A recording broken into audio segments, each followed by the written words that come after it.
Hello there, Brick Fanatics. Here's a question for you. How much nostalgia is too much nostalgia?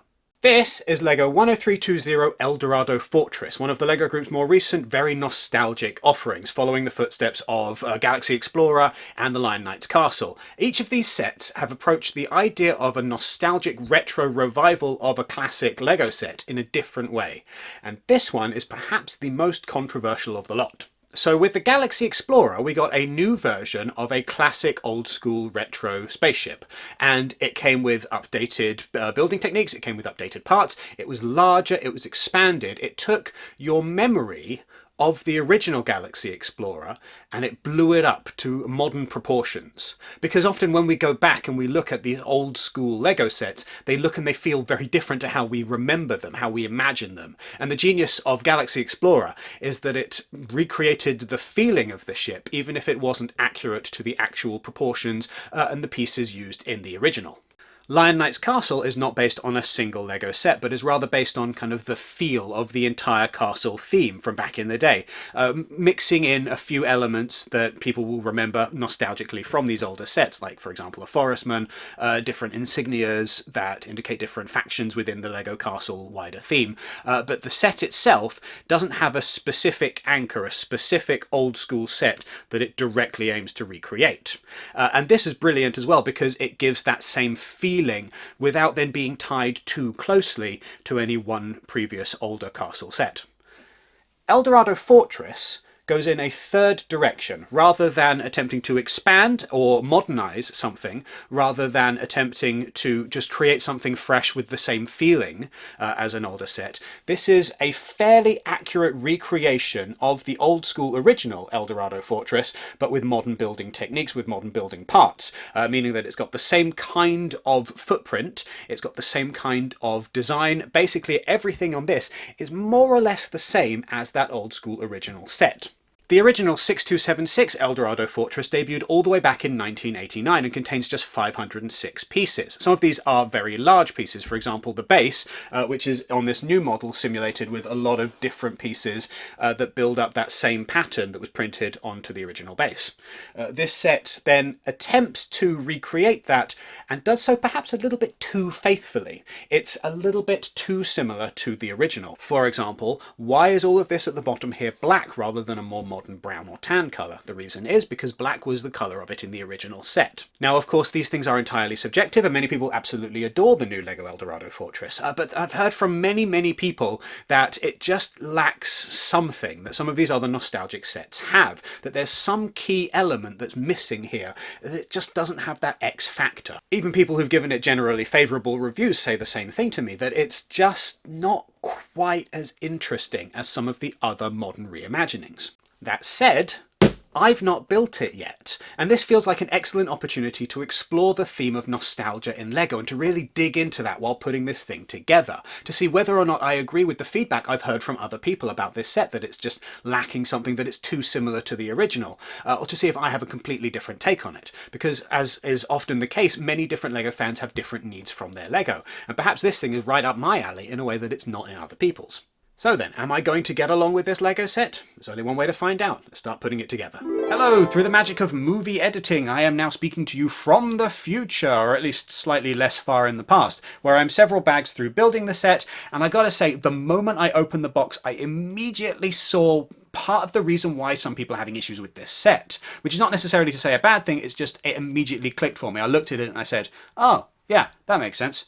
And the reason for that are all of these separate instruction booklets. It comes with 4 of these. So we've got 4 instruction booklets here, and that to me says this set is not designed for one person to build alone, because if it was for one person to build alone, there would be 1 instruction booklet. The thing about having multiple instruction booklets, and this might not necessarily be the point of this, like the reason for these instruction booklets, but the thing that it encourages is multiple people building together. And when I see a set that's got multiple instruction booklets, I immediately think, this is a family set. This is a set that's designed for adults to build alongside children. So yes, this is an 18+ set, but the point is that someone who has a nostalgic fondness for this set gets it and then builds it with their kids, and in so doing introduces it to another generation of LEGO fans. And with that being the case, it makes sense to me why this set hews so closely to the original, because if the point is to make a set that is nostalgic for the older generation and then bringing the young person in, it makes sense for this set to be as closely tied to the original as possible so that the same experience is shared, albeit with more modern build techniques. The other thing I noticed about this set right off the bat is how one element in the original set, one big ship hull, or several large chunky pieces, are recreated with lots and lots of little pieces, and that's how we get the high piece count on this. It puts to mind video games, and this might just be because I'm a big fan of video games, but when I look at this I see the difference between a remake and a remaster of an old video game. So if you're not aware, right, when they made video games in the olden days, their technology wasn't as good as it is now.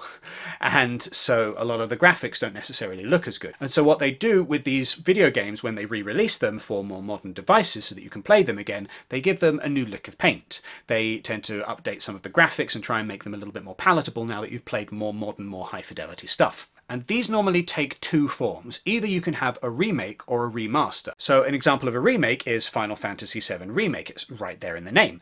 And what they've done with this is rebuilt the entire thing from scratch using modern game design mechanics and making it as more playable as possible for those who've played more recent Final Fantasy games, so that it flows and is connected to those, rather than being more like the original game. And in doing so, they try and kind of hold on to the same feeling of the original, but reimagining the entire thing.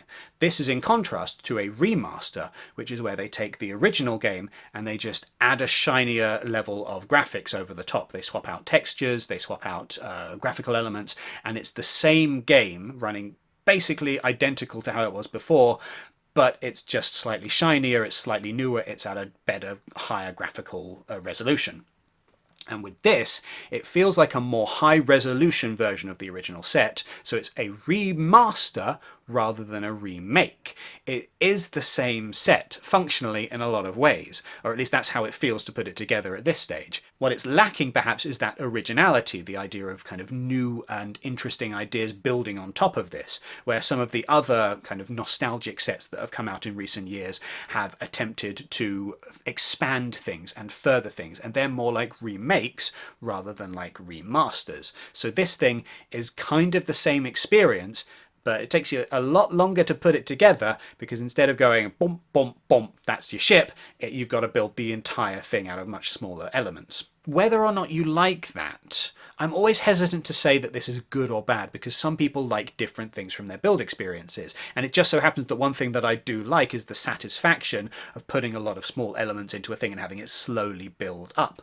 And so I'm not necessarily going to say that I'm having a bad time with this set thus far, because at this point in the build process I'm quite enjoying putting things together bit by bit and building up those layers, particularly when you look at the... Whoa, it's come off now. Particularly when you look at this part of the main base of Eldorado Fortress and how I've been slowly layering up the brickwork that builds up the rocks and the kind of the pier. Like, I quite enjoyed that, and that's something that's fun for me, but I imagine that for a lot of other people, once you've seen the set, or if you've built indeed the original set, this feels like a very slow process.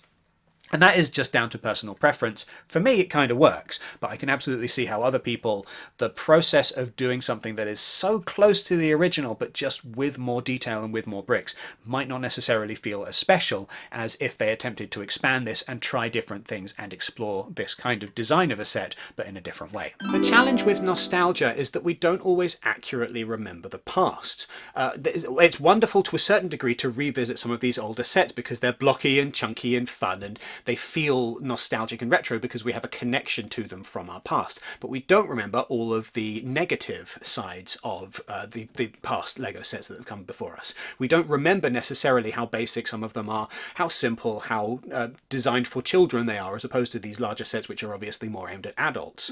I've got a confession to make. I'm kind of falling in love. I shouldn't be. It's not what was supposed to happen, but the heart wants what it wants, and I do kind of love it, and it is entirely because of that retro nostalgic charm. It was the moment that the little palm tree here went on that things suddenly kind of just clicked for me, and I thought to myself, yeah, I kind of love this thing, it's brilliant. All said thus far, it is a very faithful recreation of the original Eldorado Fortress. And I can definitely see how for some people that's not necessarily going to be what you want.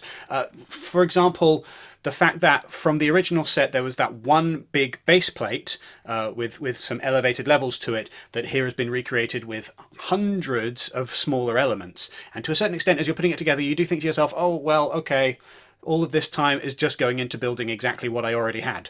But at the same time, it just looks cool, and I dig the retro aesthetic that it's got going. Not just does it remind me of old school Pirates Lego sets, but it also reminds me of, say, classic Lego video games. A little bit of kind of, there's some Legoland in there. One thing I quite like, I do like the beveled edges around the little windows here on the portcullis areas, which is a very neat little building technique, which is a lot of fun to put together, and suddenly you kind of realize what you're doing. Like, oh, that's cool. You do that a lot, but it's a cool inclusion.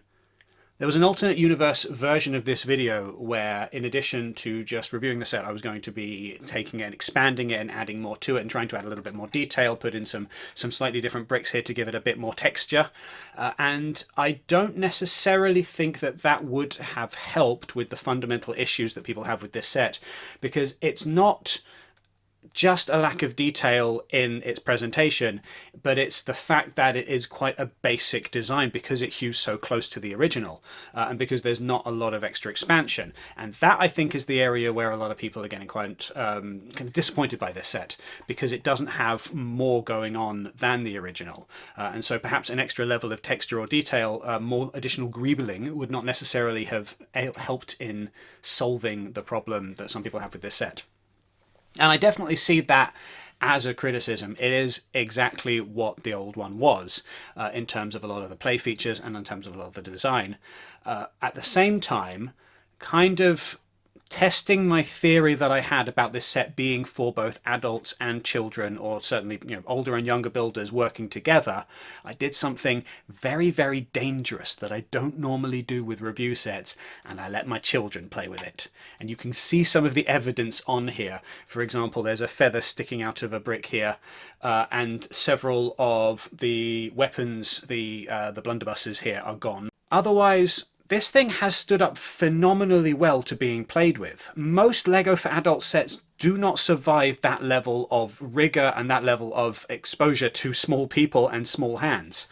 Ordinarily, with a Lego Icons set, there are going to be lots of smaller details which add to the overall aesthetic of a piece, but at the same time make it less suitable for play with certainly more creative, shall we say, and enthusiastic younger builders. One thing that I like that they have added to this one is, in the base set, there's one little barrel here that's got some golden coins inside. They have opted to expand the treasure trove that's hiding in here. So there's loads of golden coins and gold bars and some goblets, and a golden trident at the back there, and a golden statue of Harry Potter, of course.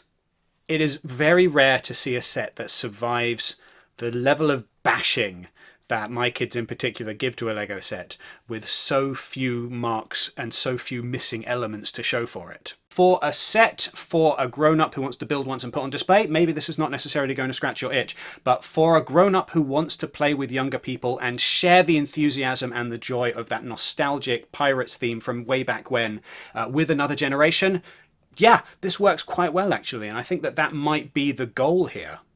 That might be the whole point of this set, is to make something that is nostalgic, yes, but also kind of infectious, shall we say? It infects a new generation with that same nostalgia. The challenge with any kind of nostalgia is that you tend to look at it through rose-tinted glasses, which means that you don't get the full experience. You don't remember that things sometimes in the past were a little bit naff. Like, genuinely, not everything was great back in the day. There are certain things that are fantastically more comfortable, more convenient now.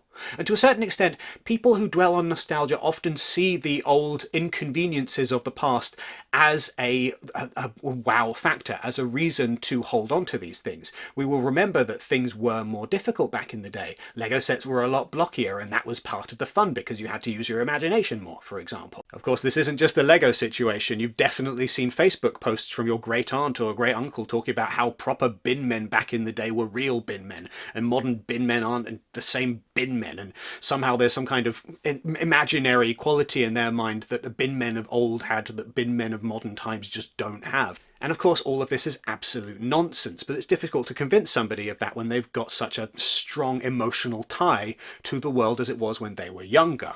A lot of times nostalgia is less about the thing itself and more about trying to remember what it was to be young and to have significantly fewer burdens. So when you were, for example, putting together the old school original Eldorado Fortress, you weren't worried about taxes, you weren't worried about bills, you weren't worried about trying to get the kids to school on time, you weren't worried about all of these petty little things that just get in the way of modern life when you're an adult. And it's difficult not to feel a kind of yearning for a time when life was simpler and you didn't have to juggle 18 things all at the same time just to get through the day. You could go to school, tolerate school, or maybe enjoy it depending on what kind of kid you were, and then get home and play with Lego, and it was nice and simple. And as Lego has become a product that is now more and more aimed itself towards adults as well, the whole point of that is trying to build this kind of connective bridge so that people who enjoyed Lego as a child are now willing to return to it and feel, yes, okay, this is the thing that I remember from my childhood. It brought me joy then. Remembering it now brings me the joy of childhood once more again as well. And that's where Lego sets like this come in, and the idea of recreating something that you did have as a child in order to give you that same nostalgic feeling of connecting yourself to your childhood. The challenge being when these sets don't necessarily always live up to that, because your memory of that set is always going to be better than the set itself. So something like the Galaxy Explorer manages to overcome the challenge of the realities of nostalgia by essentially ignoring the realities of that original Galaxy Explorer and giving you the kind of updated modern spaceship that you would want now. It's, yes, the same ship in terms of its size and its shape and its design, but in reality it's a completely different beast under the hood, so to speak.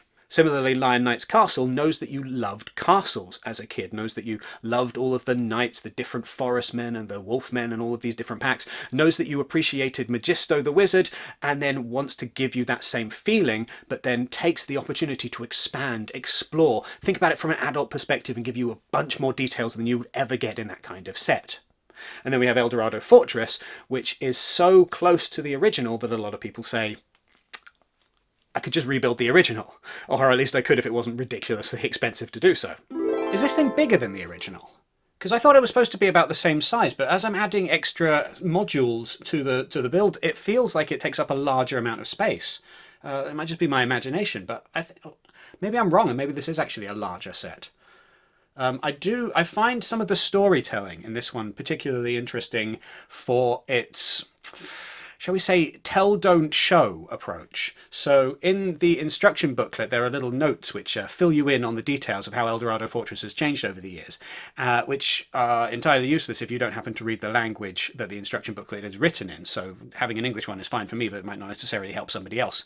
Down here, we've got a wine cellar, and we've got a little dark red tile here. And in and of the set, it doesn't explain what that is. In the instruction booklet, it says, "Oh, look, the wine is leaking. I guess they've had a little bit more to drink than they should have done, and some has been spilled out." And that's a cute little addition, but it only works if you read the instruction booklet. And it means that the storytelling in this set doesn't really stand on its own quite as much. You need supplementary materials for it to work. And in that case, it's not the strongest of storytelling, just because of the way it's put together. I definitely continue to get the sense that A lot of the little features and details in this set are more designed around young people play than necessarily the things that an older or a more experienced or a display-oriented LEGO fan might want to have in here. For example, we've got this bag here and this barrel here, and they don't really serve any other purpose. They're just kind of there. It feels like it's a kind of a bring-your-own-fun set to a certain degree. You need to invest in it, and you need to come up with some of the story elements yourself, those that you're not just being told by the instruction booklet. And because it's quite basic in that regard, it does suit more imaginative play, such as would be achieved by a smaller or a younger person who's building their set, and I think that that might be part of the key here. At the same time, it is fun to see these little soldiers again. My friend had one of these ships when I was 5 years old, and I'm reminded of 30 years ago when I was hanging out with my friend in his garden, and we went and saw the bees that his dad kept in beehives, and we played on the swings that he had at the back of his garden and climbed trees, and then took a break to play with Lego, and then went upstairs and looked at his Star Wars toys. Like, there's something about this that just harkens back to my childhood. At this moment in time, having not yet put it together myself, I do appreciate the changes in some of the minifigures and the fact that there are a lot more diverse minifigures in here, that we've got several female characters where the original was just all male minifigures. With one exception, which is I don't like having a set that doesn't have Pirate Redbeard in it. Come on, it's gotta be in there. Here he is. The Pirate Redbeard from when I was a child. His hook is now broken. He's long since lost his cutlass. He is covered in tooth marks and claw marks and bite marks from the number of times he's been disassembled and put back together again. I love him. He is one of my most cherished possessions because of that nostalgic connection. He is a living relic from my childhood. So naturally, with a set like this one, I don't need a new Pirate Redbeard because I've already got one. And of course, Redbeard appeared in Barracuda Bay with an updated greying beard and just a wonderful update to that minifigure. But at the same time, I want to be able to put a Redbeard in here, and it's great that I've got one, but not everybody does. It's nice to see certain things that don't necessarily always turn up very often in modern LEGO sets. For example, the crane system with a piece of string. Oh, it's been years and years since I built a LEGO set with a big piece of string in it to hold up a crane. Okay, I think my nostalgia might be wearing off a little bit. It's been 30 years since I've had to put any string on a LEGO set by this point. And I could have waited another 30 years before doing it again. That was not my favourite thing to do in putting together this set. It's never fit particularly well with me. I've never enjoyed it very much when there's that string element. I would have liked them to have found a brick-built way of doing this. I understand why they didn't, because this is how it was in the original, but that's one element where maybe I would have been happy to see the nostalgia take a second place to just the practicalities of not having dangly string everywhere. It does almost feel, and again it's hard for me to say for certain because I've not built it just yet, but it does feel like this set is designed with the idea of child builders in mind as well. A lot of this stuff is sturdy. The building is not taking advantage of the fact that as a set for adults, it can have a little bit more intricacy to its design so that it can just be put on the shelf. Like this set looks like it was almost designed for playing with in a way that perhaps Lion Knight's castle is not necessarily, because there are a lot of extraneous pieces that just make it a bit more flimsy if put into the hands of a sticky child. So one thing I have noticed with this build is there's not been a lot of moments where I've gone, oh, aha, that's a clever technique, or oh, I enjoy that. I mean, I mentioned the windows on the battlements definitely gave me a moment of being like, oh, I enjoy that technique, that design structure. But there's not been a lot in here where I've gone, ooh, that's clever. And this is an exception to that because I really enjoy down here these little bits of seaweed, I guess they're supposed to be, these kind of aquatic plants that are growing underneath the trapdoor here. So that presumably you can send people down there, or you can sneak up through there, or what have you. That's nice, and I enjoy that. And I'm quite a way through the build now, and that's the first time where I've thought to myself, oh, I really like that little touch, that little detail. And I do feel like overall the set is lacking in those neat little extra details. As I say, probably because it's more aimed at being more play-oriented instead. I think if the LEGO group is planning, and it almost certainly is, to give us more and more of these nostalgic sets, we really need to establish a clear understanding of what people are looking for from them? Is it that we are trying to go back to a previous older time? Or is it that sometimes the older time, the sets back in the day did something and gave us something that modern sets do not?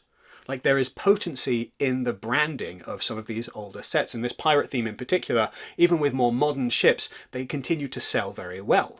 This Creator 3-in-1 set is a good example of this. It stuck around on store shelves for quite a while, and that, one would assume, means that it's probably been fairly profitable for the LEGO group, because there's some things that you just want made out of LEGO, and a pirate ship just works very, very well.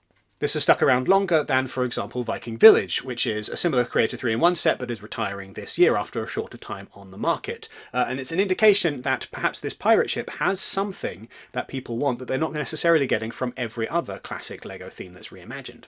I mean, it doesn't hurt that it's just an absolutely gorgeous pirate ship, but we're not talking about that one, we're talking about this one. This was a strong chunk of the set to finish on, I've got to say, because it feels like a large number of the little tiny features that are really worth talking about are hidden away in here. I like the skeleton that is boxed in so tightly that you cannot get him out, who's just there for decoration, like he's not going to wander around. Another trapdoor here. Big on trapdoors in this set. This is a very trapdoor heavy set. The original set has a trapdoor, yes, certainly, but it doesn't have a trapdoor in every single quarter of the fortress.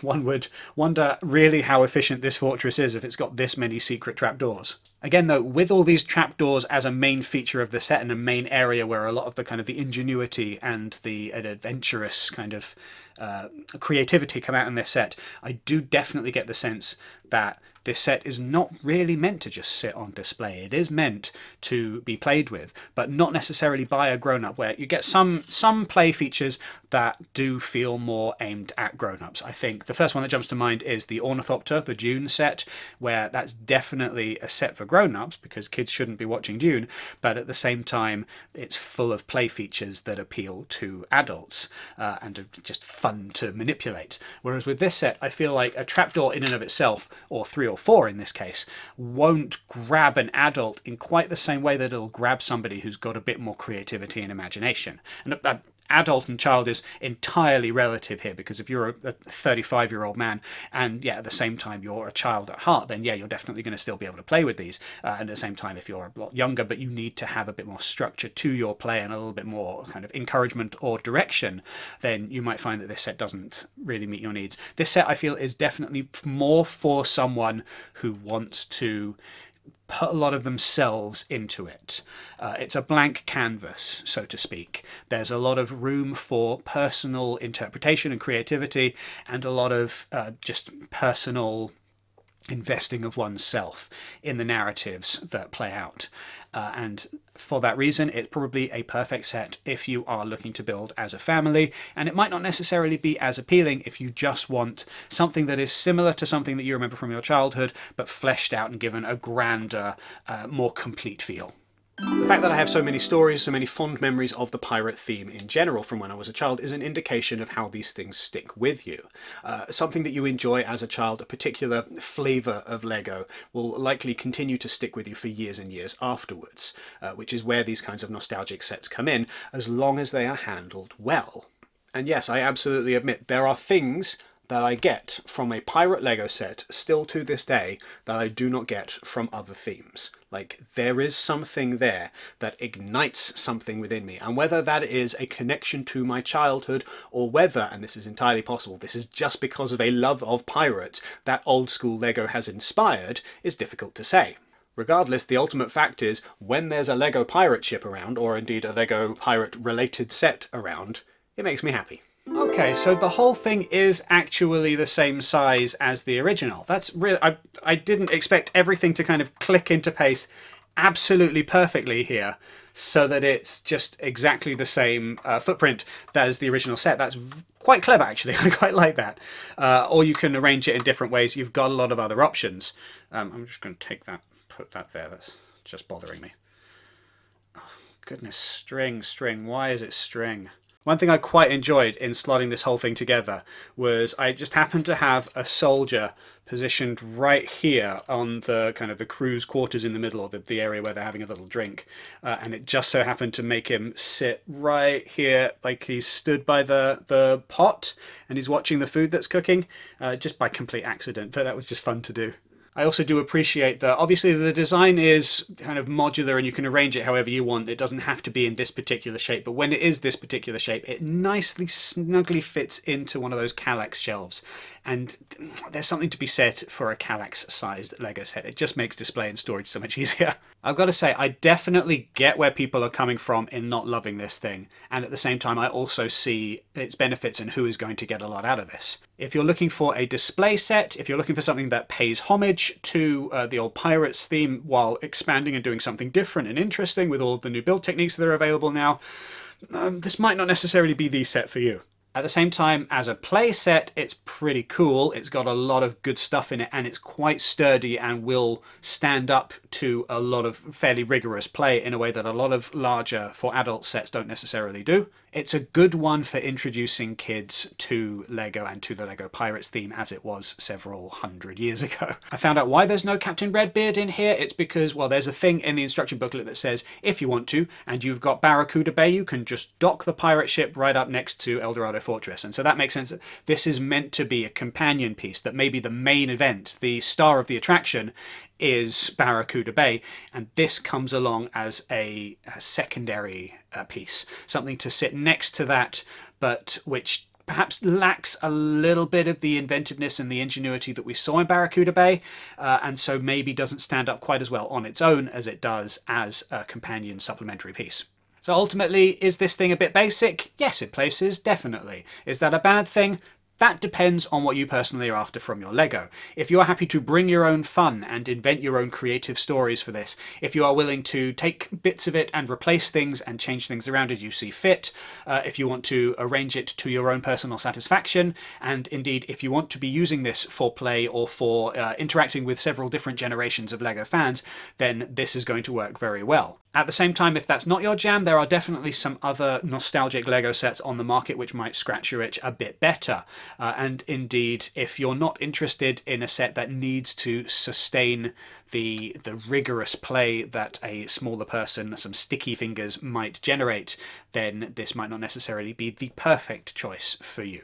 At the end of the day, I do continue to be a believer that there are no bad Lego sets. There are only sets that are designed for certain people more than others. And definitely there is creativity and fun to be had in this set if you are willing to personally invest in it, even if it might not necessarily tickle everybody quite the right way. I liked it anyway, more than I thought I would. Thank you very much then for watching this ridiculous time-travelling video in which we've gone backwards and forwards through time to before and after this set is built. Have you enjoyed this? Have you got thoughts about Lego and nostalgia, and particularly about Eldorado Fortress? Let us know your thoughts in the comments down below. Now, also make sure that if you are making a Lego.com purchase, for example Eldorado Fortress or anything else for that matter, make sure that you use our QR code or the link in the description, which takes you to the Lego website via our affiliate link, and it provides us with a small amount of money every time you make a purchase using that link. Also, make sure that you do all of the regular YouTube things, so give this video a thumbs up, make sure that you subscribe, make sure that you sign up for notifications, go ahead and put all notifications on just to make sure that you don't miss any of our videos. Also, make sure that you go to brickfanatics.com for all of your Lego news, and make sure that you sign up to our newsletter so that you never miss anything Lego related ever again. Thank you very much for watching, and have a lovely day.